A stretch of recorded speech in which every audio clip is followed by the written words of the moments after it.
Hello, this is Ishan Shah from NSAFE. We are into wastewater recycling and green technology field. So certain things है, जैसे कि हमारी product हो गई waste water recycling projects, जो कि हाई टिकट साइज प्रोडक्ट है। फिर आती है एनवायरमेंटल कंसल्टेंसी, एक लो टिकट साइज प्रोडक्ट है लेकिन उसकी क्वांटिटी ज़्यादा है।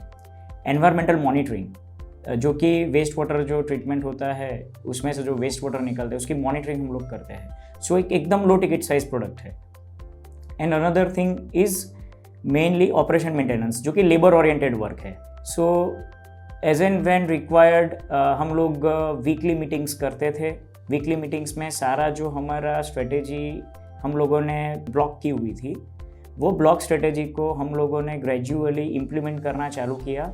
सो विद इन 6 months हम लोग के जो आउटस्टैंडिंग थे वो हम लोगों ने पहले क्लियर किए। आउटस्टैंडिंग क्लियर करने के बाद एक मैच्योरिटी लेवल पे कंपनी आ गई कि now we can implement our execution, sales and marketing. Sales के मार्केटिंग में भी हम लोगों ने 3-4 टूल्स जो यूजुअली एक छोटी इंडस्ट्री में होते हैं वो हमने इम्प्लीमेंट करना बेस लाइन से चालू किया। वो इम्प्लीमेंटेशन के बाद ये जो फेज़ आया है वो आता है फिर बजटिंग का, क्योंकि राइट वे में आपको बजटिंग करना भी ज़रूरी है। अगर आप बजटिंग प्रॉपर नहीं करोगे तो अननेसेसरी पैसा आपका ब्लॉक हो जाएगा। सो उसके बाद का जो फेज़ था हमारा, वो सेल्स के बाद आता है एग्जीक्यूशन, क्योंकि हमारी सेल्स धीरे धीरे बढ़ने लगी थी लेकिन एग्जीक्यूशन फेज़ में हम लोगों को परेशानी हो रही थी। सो वो चीज़ को स्ट्रैटेजिक्स पिक्चर में आए। सो पहले सेल्स का उन्होंने किया प्रॉपरली अरेंजमेंट, उसके बाद एग्जीक्यूशन का अरेंजमेंट हम लोगों ने ग्रेजुअली स्टार्ट किया।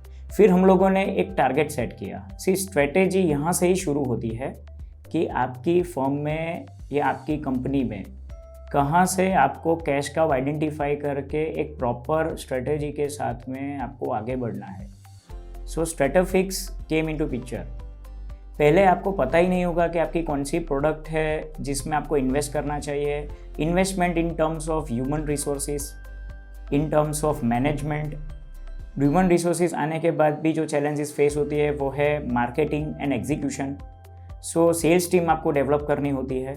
सेल्स टीम डेवलप करने के बाद आपको कैसे ह्यूमन रिसोर्स को मेंटेन करना है, because HR policy is also one of the key factor जो कि एक कंपनी में इम्प्लीमेंट होनी चाहिए। HR पॉलिसी इम्प्लीमेंट होने के बाद अगर आपके पर्सन की कैपेसिटी बिल्डिंग नहीं हुए प्रॉपरली, सो उसके लिए ट्रेनिंग मॉड्यूल बनाना बहुत ज़रूरी है। स्ट्रैटेजिक्स एंड टीम ने प्रॉपरली KRA और KPI आइडेंटिफाई किया, उसको फिक्स किया और ट्रेनिंग मॉड्यूल्स के जरिए उसको इम्प्लीमेंट करवाया।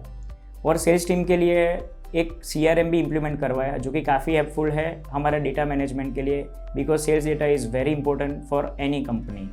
सो ये एक थी जो हाईली अप्रिशिएटेड थी, जिसकी वजह से ये ट्रैकिंग होने की वजह से हमारा जो पहले 10% का कन्वर्जन रेशियो था वो रेशियो इंक्रीज़ होके 25% हुआ है। And we are aiming to bring it to 40% after developing a brand NSAFE। जो कंपनी पहले आउटस्टैंडिंग में स्ट्रगल कर रही थी वो कंपनी को उन्होंने 9x ग्रोथ अचीव करने के लिए केपेबल बनाया। So this capacity building in terms of sales, in terms of strategy, in terms of implementation, in terms of execution, in terms of identifying the right people, यहाँ तक पहुँचने में हम लोग को 5 साल लग रहे थे। स्ट्रैटेजिक्स की वजह से वो टेन्योर कम होके 2 साल में आ गया है। So I really appreciate Mr. Chirag Patel, Mukul Goyal ji and team for this excellent service and make our company up to 9x growth. Thank you, Stratafics and team.